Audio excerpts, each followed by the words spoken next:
There comes a time in every person's life when you realise it's not about doing what you are told, but doing what you know is right for you. Let us take a journey of learning and discovery with the world's most successful people who are living the life of their dreams, walking through life using their inner wisdom and being of service to others. Forget exams, grades and test scores. What is your purpose? As we let go of what we think should be and learn from our elders to gain knowledge, inspiration and a true sense of who we are. What are your dreams? Does your life have meaning? Are you living a life of significance?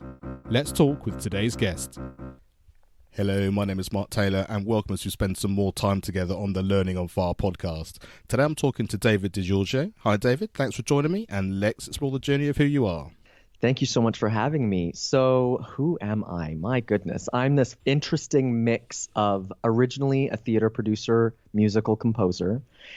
And while I was doing that and pitching television shows and putting on family entertainment, I decided I wanted to be a contribution to the world. And so I became head of a high school music department for quite some time. And while I was doing both of those things, I thought it might be a good idea to also open up a yoga studio. And so I am this interesting combination of production, performance world, education, and personal development all rolled into one. And some years ago, not too long ago, I stepped away from teaching because I wanted to have a bigger platform and liberate myself, so to speak, of the system of education in Canada is where I was teaching. And so today I am an author and I speak to students and parents and educators, administrators, and I empower people to be unapologetically themselves so that they can go after the dreams that they want to have for themselves. Fantastic. I love all of that. And as a musician and as an educator and as someone who's professionally involved in productions and music theatre and all that sort of stuff, we also have a lot in common in terms of our background, but also that sense of what the education system is and how we want to support children and parents within that, because you'll know from having had your job within schools that it can be a very, very what's the best way of describing it? Maybe slightly all-consuming in not necessarily the most positive way. Yes, I remember my first few years teaching, actually. It almost reminded me of when I got a puppy. And I was like, good Lord, this is a lot of work. And I loved every second of it. And as we both know, and I'm sure people listening know, like there is a system, there is a box that education lives in, and education is amazing and it's excellent. And there are also certain things that have to fit within the box. And for me, that was the part that was the piece that was really the most exhausting to get around, to be able to really empower kids and empower parents to really raise extraordinary young people. Sometimes when you're inside an institution, it's not the easiest thing to do. But I found a way, and I bet you did too. Absolutely. I mean, that's where these podcasts or the podcast network really came from. It came first of all through Education on Fire, just basically trying to share the great things in schools. Because like you say, it's very easy to get down on what's going on, but there are some amazingly creative things happening. And I just wanted to share that. And there was this sort of organic kind of journey between that. And then, like I say, parents wanting to support their teenagers and young people in their lives to actually, if they're within the system but they know there's more to life but they feel sort of confined and trapped, how do they go about it? And it's speaking with people around the world who, exactly as we've just been discussing, are able to say, but this is how we see it, this is what we've done, this is our experience. And yes, education is there and it's a wonderful thing, but there's a life outside of the system and you can be in the system but also support yourself and grow at the same time. Yeah, and I really want to point something out that you said there, Mark, which is a really interesting point, is for parents especially and kids, like find out who your teachers really are. Because a lot of them, I was doing professional theater at the same time. And so, for example, when we did field trips and experiences, my students got to meet, Broadway performers and get the backstage tours that no one else would be able to get just because of my connections. When we did performances outside, one year I actually had my connection in fireworks come out, and we had professional grade fireworks synced to the music while the band was playing. And so if you take a moment to find out who are these teachers behind the classroom, before the classroom, or in addition to what they do in the classroom, that's really a great way to enrich your own life. And that's how I was personally supported as a student too. I had some teachers who went above and beyond what their call of duty was to really help me make it through high school when it comes down to it. I think that's it. And I think when you, I always find it's really hard for young people because, of course, you're in school from such an early young age until sort of 18 years old or so, and it's all you know. But actually, when you get to a point where you can realise that your teachers aren't just the people that control your class or give you the information in your class, but they're real human people with real lives and real interests. I think, like you said, when you can connect on that level, then anything is possible, and you feel like you're learning together. Then you're learning about life rather than just that sort of imparting of knowledge and the things that you have to do within the curriculum. Right. And I don't know about you, but for me, teaching came a little bit later in my life. And so I was not 6 years old, 12 years old, or 22 years old, ever dreaming that I wanted to teach young people. In fact, for most of my young life, I wanted to have nothing to do with young people, other kids. And so it was a little bit later in life for me that I decided that this passion grew, that I was like, I really want to help young people. I want to give back, just like people gave back to me. And so I think it's also important to remember that, a teacher is, my goodness, like whatever you want to call them, next to sainthood, next to mercenary, next to missionary. You know what I mean? Like, you have to have a deep passion in order to do this as a career, as a job, as a vocation. Even for the teachers who it might not be their absolute passion, this is not an easy job. And so someone who chooses to do this, they have a heart to really help other people. And I think when you approach that, remembering that that's why we started in the first place, you can find out a lot more about that person that you look at as the teacher. Yeah, I absolutely agree. And I'm going to sort of wind this question into the next one, because I think actually they'll fit really nicely in terms of what does your life look like now and how is it different from when you were growing up. And I want to sort of include in that the fact that you've talked about your sort of early professional career, but in terms of exactly what you're doing now, in terms of your speaking and in terms of everything that you've put together to support young people around the world. Yeah, and I want to point out one other thing too. So for me, I grew up as a first-generation Canadian of immigrant parents, and immigrant parents do the best that they can. God bless them. They did an amazing job at providing for us, giving us the education that we needed. Immigrant parents, in some cases, they have quirks, and one of the quirks that my family had was a lot of it was about keeping up appearances and making others happy. And so I grew up until I moved out in my 20s, where everything was to satisfy whatever you want to call it, a status quo, like I said, keeping up those appearances. Through my late 20s and 30s, had to rediscover who I was so that I could go all in on me, so that I could show other people what it actually looks like. Because I felt like even in my early days of teaching, I wasn't completely vulnerable. And if we accept, vulnerability as the opposite to courage, I wasn't courageous either then. Sure, I was doing extraordinary things and taking my kids to Disney World and Cuba and all exchanges and all sorts of crazy stuff. But there was a level of honesty that wasn't there in terms of being able to really support kids to that next level. And so today, sort of over the last 10 years, even the genesis of writing my book, which is called Being UNapologetic, the whole premise of Being Unapologetic is the reminder to myself, and then ultimately each reader who reads the book, to remember that you arrived in this world with a miracle, a message, a mission, a vision, a DNA, a genetic code, and to surrender to that and never let anybody else cause you to experience what I've come to call comparanoia over who you are. Because the faster that you become yourself and you do all of that in all of its glory, the good, the bad, and the ugly, the faster you will attract the people who you deserve to have in your life, and the faster you'll be able to make an impact on others in your life. And so that's really what it's all about today, is really empowering people to step into who they truly are.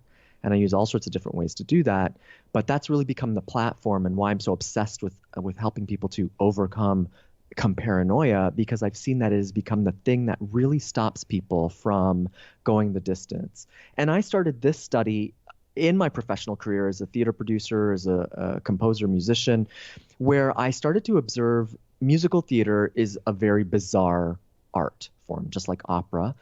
If you ever read the lyrics in musical theater or opera, they're gibberish. They make no sense. There's a lot of repetition. It's very poetic. Well, how then is it that these musical theater or operatic performers are able to sing these lyrics and create movement in audiences, create standing ovations, create people to understand the story? Because logically, the lyrics make no sense, actually, in most cases. And so I started to really look at what is that element in people, in performances and performers, that causes standing ovations, that causes understanding, that causes feeling. And that's really where it started. And I continued all this study in the classroom, understanding how students work, how they respond and react the best, how they are best motivated. And yeah, that's where we've come to today. And just take us a little bit into your theory behind that, because I have this thought quite a lot, in as much as the whole world, generally speaking, and I think musical theatre and film and all of the arts, is very much, people think I'm going to go to here for 2 or 3 hours, I'm going to escape from my life, and then I'm going back into real world. You know, this is what everything is about outside of that environment. And I actually think it's the other way around. I think actually when you're in the movie theatre, when you're at the opera, when you're actually watching something at the theatre, what it's doing is it's reconnecting something with you, which, like you said, is the essence of who you are. The fact that there is something there, there's a story, there's an understanding, there's yes, I have something that I need to be doing and connecting with. And that's the real you. And then actually the supposed real life when you leave is actually just society being where it is now in 2019, and what you're expected to do without all of that emotion actually going through you. Yeah, 100%. I couldn't have said it more eloquently myself. I think the arts, and I think this is why the arts are so important. And let's forget the fact, because there's a lot of controversy over the studies that say, oh, kids who are in music or whatever art get better scores in math. Let's just imagine that none of that is true. The truth of the matter is what you just said. The performing arts, the arts of any kind, are the mirror to ourselves. And somehow, because they evoke emotion in us, they also unleash our intuition, our essence, whatever you want to call that, spirit, guide, whatever you want to call that, whatever you subscribe to.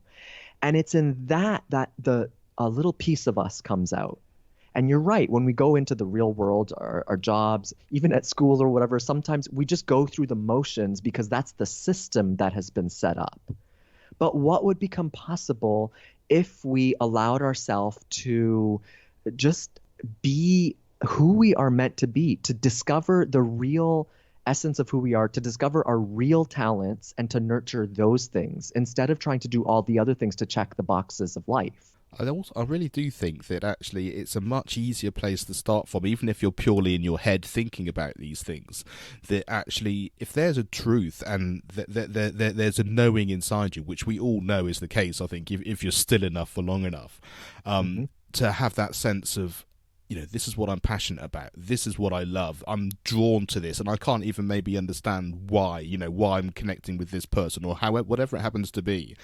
When you know that's actually giving you guidance in terms of where your life can lead in a very organic way, that's a very different starting point in terms of how you want your life to progress than actually thinking, oh right, I need to decide what subjects to do at school, or I need to decide on a career, or I need to decide on where to live.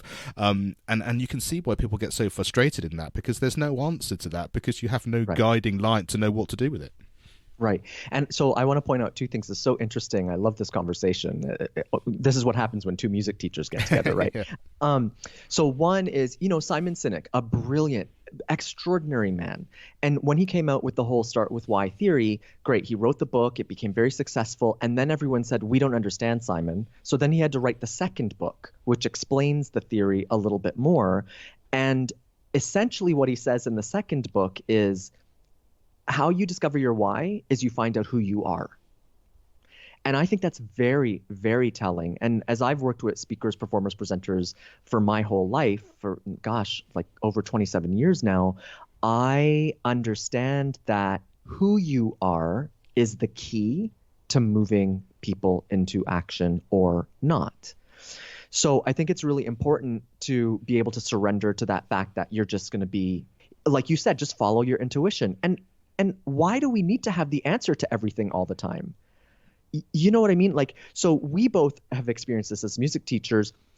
I don't know about you, but I knew that, 90+%, 98% of my students would not go on in music as a career later.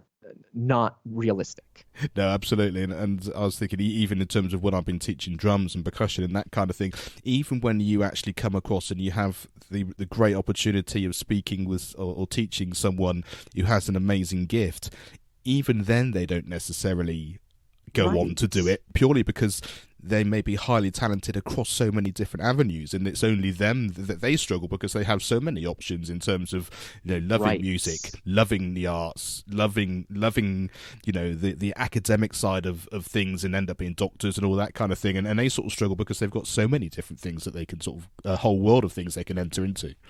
Right. And then so for us, what's the job as the teacher is to just hold a space, to create a space for them to be themselves. I say this all the time. My job is to create a space where you can be you. That's your job, is to be you, student, right? My job is to make sure that you are being you. And maybe it's not music, but in music, I taught my kids how to tell stories, how to have emotions, how to express emotions. And those life skills are far more important than remembering the proper fingering on the clarinet for whatever note it was. You know what I mean? And I think that's where the real key happens, especially in the arts. Yeah, I love that. And I love the storytelling thing. I must remember that, because my Primary Music on Fire music membership site is there purely to support teachers who are non-music specialists, mainly in terms of, certainly here in the UK, they often have to cover the music curriculum, but they're not trained in music, and they're quite fearful of how that comes across. And I think what you just said there really articulates it really well, in as much as, you're giving students opportunity, you're giving them the chance to express themselves, to tell stories in whatever way that you can do that with the facility that we're enabling them to do. It's not about, how do I do a C major scale to a G major, or whatever it happens to be. Those are the tools, in much the same way that, like you said about, being unapologetically you, is actually enables you to use school as a tool to learn, and have education as a tool to enable you to create the life that you want. And I think it's definitely that side of the coin that you need to be started with. Yeah, and I just want to share really briefly too that the idea, I've done another talk about this that people can find online, where I did a whole study of storytelling. And it wasn't until, and actually I talk about this in my upcoming TEDx talk too, it wasn't until I started to teach my kids how to tell stories and express themselves for who they are, that they started to excel and progress as musicians. And I thought it was very interesting, but it makes complete sense. We live in an age where, you ask the kids, how was your weekend? And you get nothing. You don't get detail. They're like, oh, it was good. Huh. Or you ask how, they might say, oh, I had a dinner party with my family or something like that. We had friends over. Oh, how was it? Oh, it was good. Well, come on now, And so I started to teach them to describe things in detail and to use color and shape and feeling and all of that. And all of a sudden they became better musicians. It was really fascinating to see. And I did this research over many, many years, and the results came out the same every single time.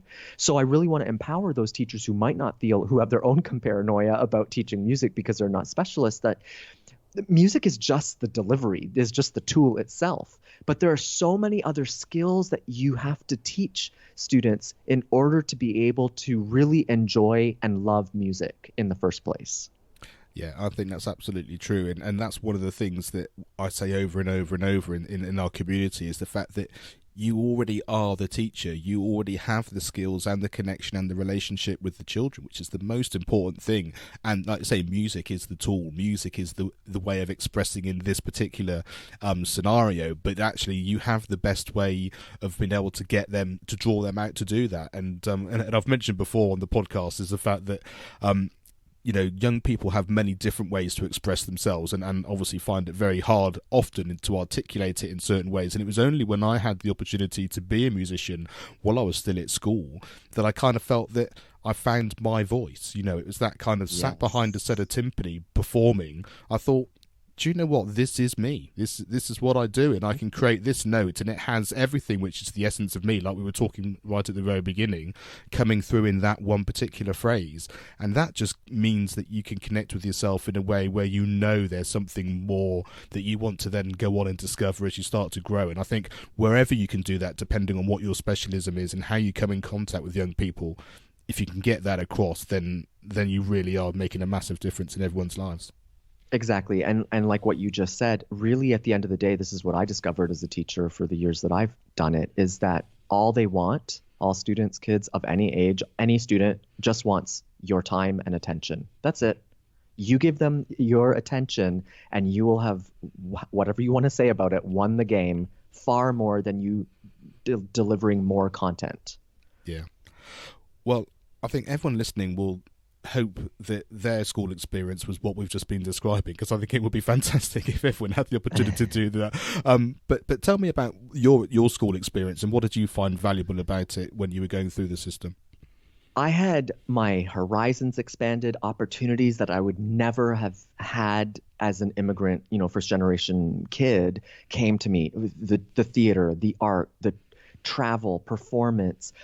I mean, I joke about this, but it's true. Even turkey dinner, like we did not know Italians don't do turkey. We don't know what that is. We had lasagna on Thanksgiving, and so just being exposed to things like that just blew my world open. I started traveling when I was 16. I went on a band trip when I was 16 on my own, and I lived in Jamaica for a summer, and just the opportunity was absolutely incredible. And the other piece of it, I think, was the mentors, the couple of angels, whatever you want to call them, that came along the way. One who literally saved my life because I was very severely bullied throughout all of my schooling.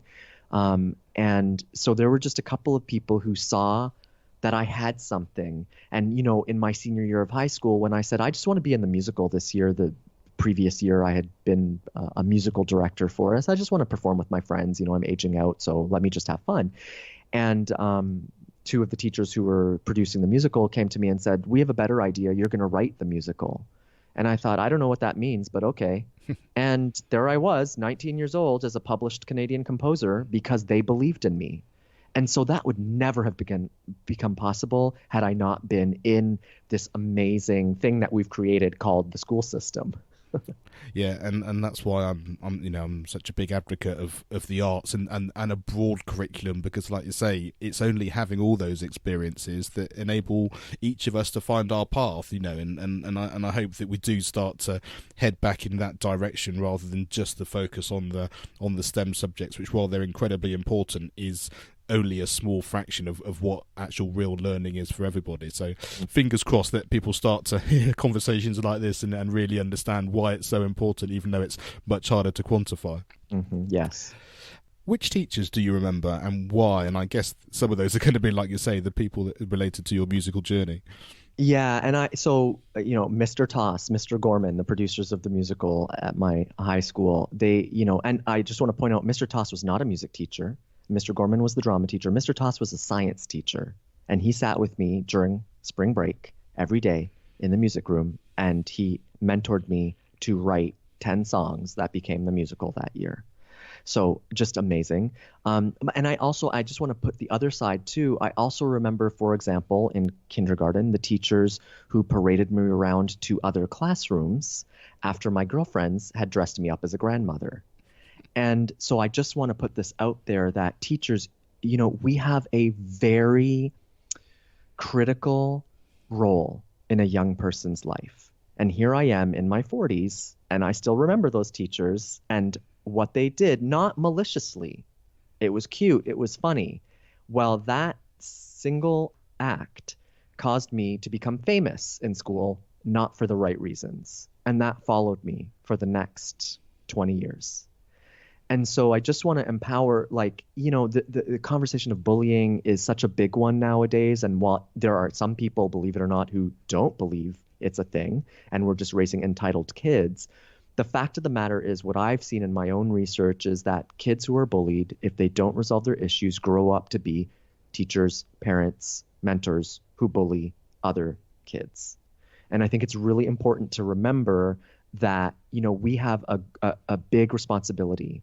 And that joke, that thing that you think is not so serious, is to a kid can change their life as it changed mine.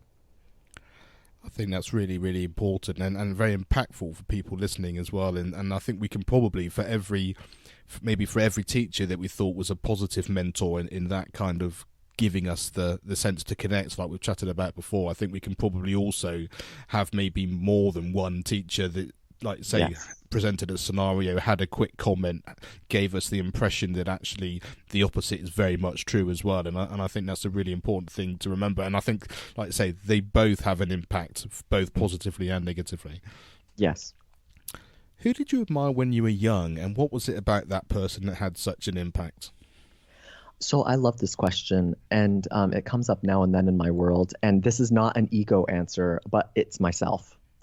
And I have to tell you, it's because, so I was not one of these starstruck people. There were no big stars, or I never followed anyone but myself.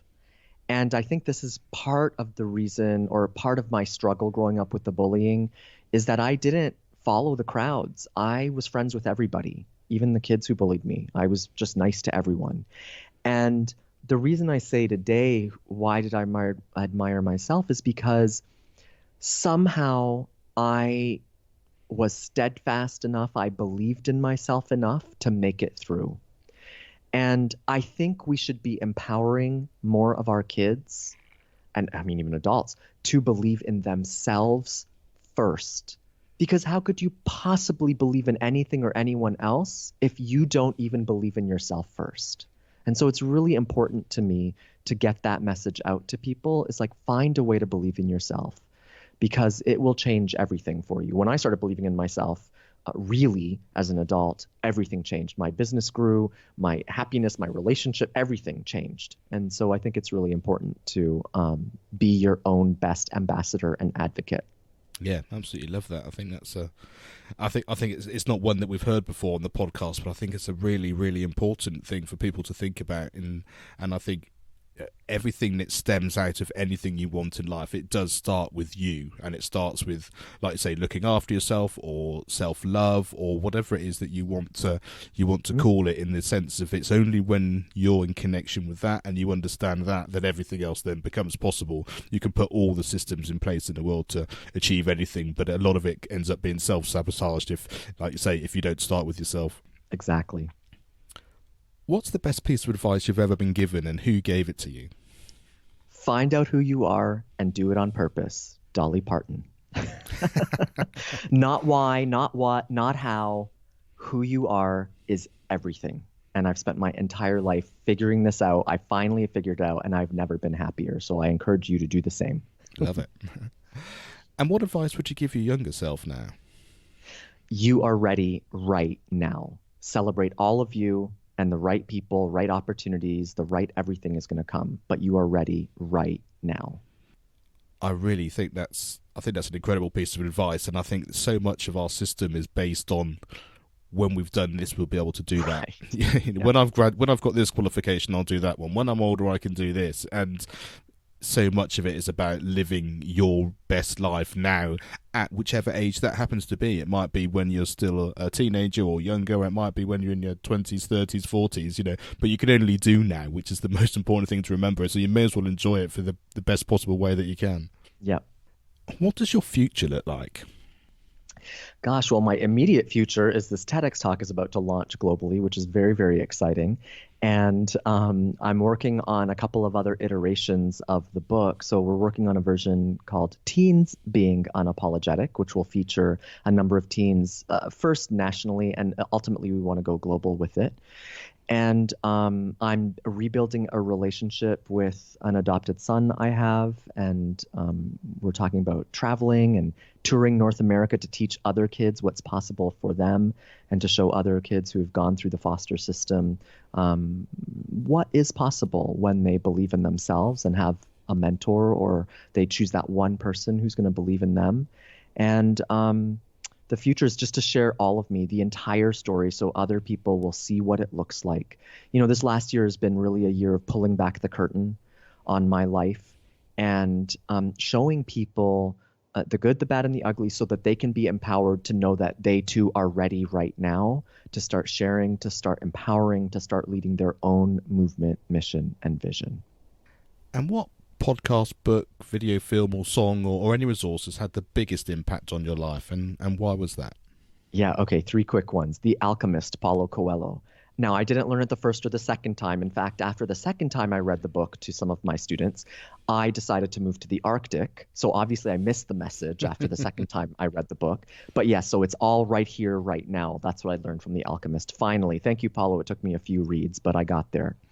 The second is The Shift by Wayne Dyer. It's a book and a movie. And in it, Wayne Dyer, an amazing, extraordinary human being, he talks about this whole idea that if in the first 9 months of life, before we're born, everything is abundant and easy and effortless, why then does it need to change the moment we arrive?